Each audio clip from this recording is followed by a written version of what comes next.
Yes, please.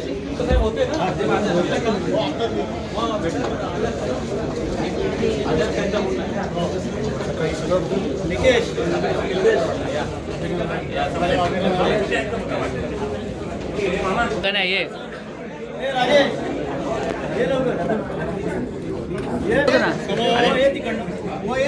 अरे एक second पाऊस आहे तिकडे बघा.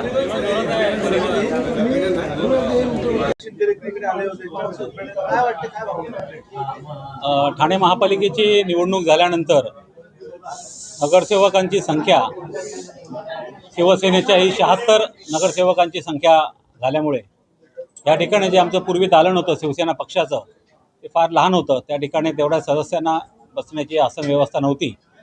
म्हणून आम्ही प्रशासनाला विनंती केली आयुक्त साहेबांना की 76 नगरसेवक आमचे आहेत, शिवाय आमच्या अजून 10 नगरसेवक स्वीकृत, त्याच्यामुळे ही संख्या वाढणार आहे. दालन आम्हाला थोडं मोठं हवं आहे. विशेष करून ज्या आमच्या महिला नगरसेविका आहेत त्यांना विश्रांती कक्षाचीही आवश्यकता आहे आणि त्याप्रमाणे या ठिकाणी असं एक सुस्थितीत दालन आणि महिलांसाठी एक स्वतंत्र कक्ष अशा पद्धतीचं दालन तयार केलेलं आहे. आणि मला याचा आनंद आहे की महाराष्ट्राचे लोकप्रिय उपमुख्यमंत्री आणि शिवसेनेचे मुख्य नेते यांच्या शुभ हस्ते या दालनाचं उद्घाटन झालं, लोकार्पण झालं आणि हा एक क्षण, आनंदाचा क्षण माझ्या जीवनात आहे. आणि मी ज्या पद्धतीने उपशाखा प्रमुख म्हणून शिवसेनेत काम केलं, आज गटनेता म्हणून महापालिकेच्या नगरसेवकांच्या बरोबर काम करण्याची मला शिंदेसाहेबांनी संधी दिली.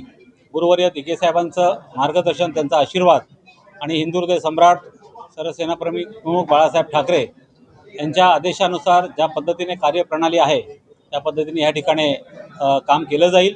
आणि या ठिकाणी महापौर आहेत शर्मिलाताई पिंपळकर, त्याचप्रमाणे अनुभवी सभागृह नेते हनुमंतराव जगदाळे यांच्या माध्यमातून ठाणे महापालिकेचा गाडा तर आम्ही हाकतोच, परंतु ह्या ठाण्याचे संपर्क प्रमुख डॉक्टर श्रीकांत शिंदे आणि आमचे शिवसेना जिल्हा प्रमुख खासदार नरेश म्हस्के साहेब यांच्या मार्गदर्शनाखाली ठाणे महापालिकेच्या विविध कामांमध्ये नागरिकांना चांगल्या प्रकारे सेवा देण्याची संधी ह्या माध्यमातून मिळालेली आहे आणि ती संधी आम्ही सर्वांना उपलब्ध करून देऊ.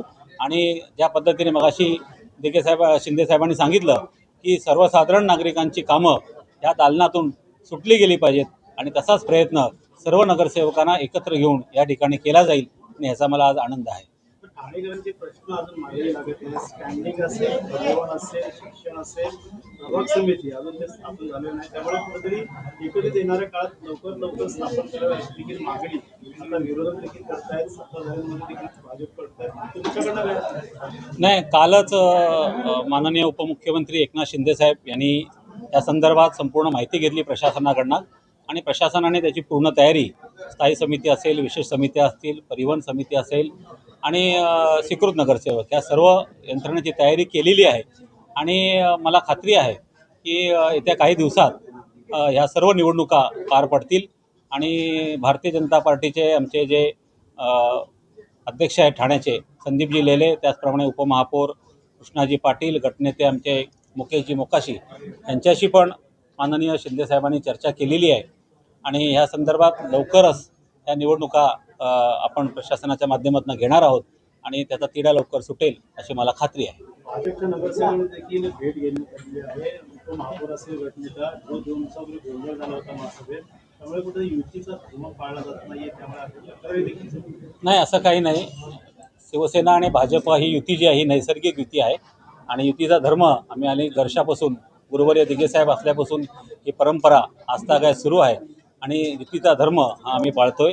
काही थोडेसे मतभेद, विचारांची देवाणघेवाण असते आणि त्या पद्धतीने काही त्रुटी निर्माण होतात, परंतु आमचे वरिष्ठ जे आहेत माननीय शिंदेसाहेब यांनी आम्हाला तशा सूचना केलेल्या आहेत की आपल्याला युतीमध्ये आपण लढलो आहोत, त्यामुळे युतीमध्ये सर्व कारभार हा झाला पाहिजे आणि त्या पद्धतीने जे काही थोडे बहुत गैरसमज आहेत ते दूर करून प्रशासन वेगळ्या पद्धतीने आम्ही जे काम करत आहोत ते आता योग्य पद्धतीने नियोजन करून ते लवकरच तुम्हाला ठाणेकरांना त्या सुविधा उपलब्ध होतील. आज देखील एकनाथ शिंदे आलेले होते आणि अकोले चेंबरमध्ये आपण बसलो होतो त्यावेळी काही चर्चा झाली का या विषयावर किंवा येणाऱ्या कारभारा विषयावर महासभेतल्या विषयावर काही चर्चा झाली? नाही, तशी आज आल्यानंतर साहेबांनी अँटी चेंबरमध्ये तशा पद्धतीची काही चर्चा झाली नाही. परंतु कालच साहेबांनी आम्हाला तशा सूचना केलेल्या आहेत सर्व पदाधिकाऱ्यांना आणि येत्या दिवसात ह्या सर्व गोष्टी आपल्या मार्गी लागतील आणि ठाणेकरांना जो काही विकास जो काही अपेक्षित आहे शिवसेना भारतीय जनता पार्टीकडनं तो सर्वांना बघायला मिळेल याची मला खात्री आहे. नवीन नगरसेवकांना सूचना करण्यात आलेल्या की त्यांचा निधी असेल त्याची कामगिरी पद्धत असेल त्याकडे लक्ष द्यावे. जुन्या नगरसेवकांना पाठपुरावा करून या सर्व गोष्टी पुढे आणा. साहजिक आहे, जे आपले नवीन नगरसेवक जे पहिल्यांदाच निवडून आलेले आहेत त्या सर्व नगरसेवकांना मगाशी माननीय उपमुख्यमंत्री शिंदे साहेबांनी तशा आदेशच दिले.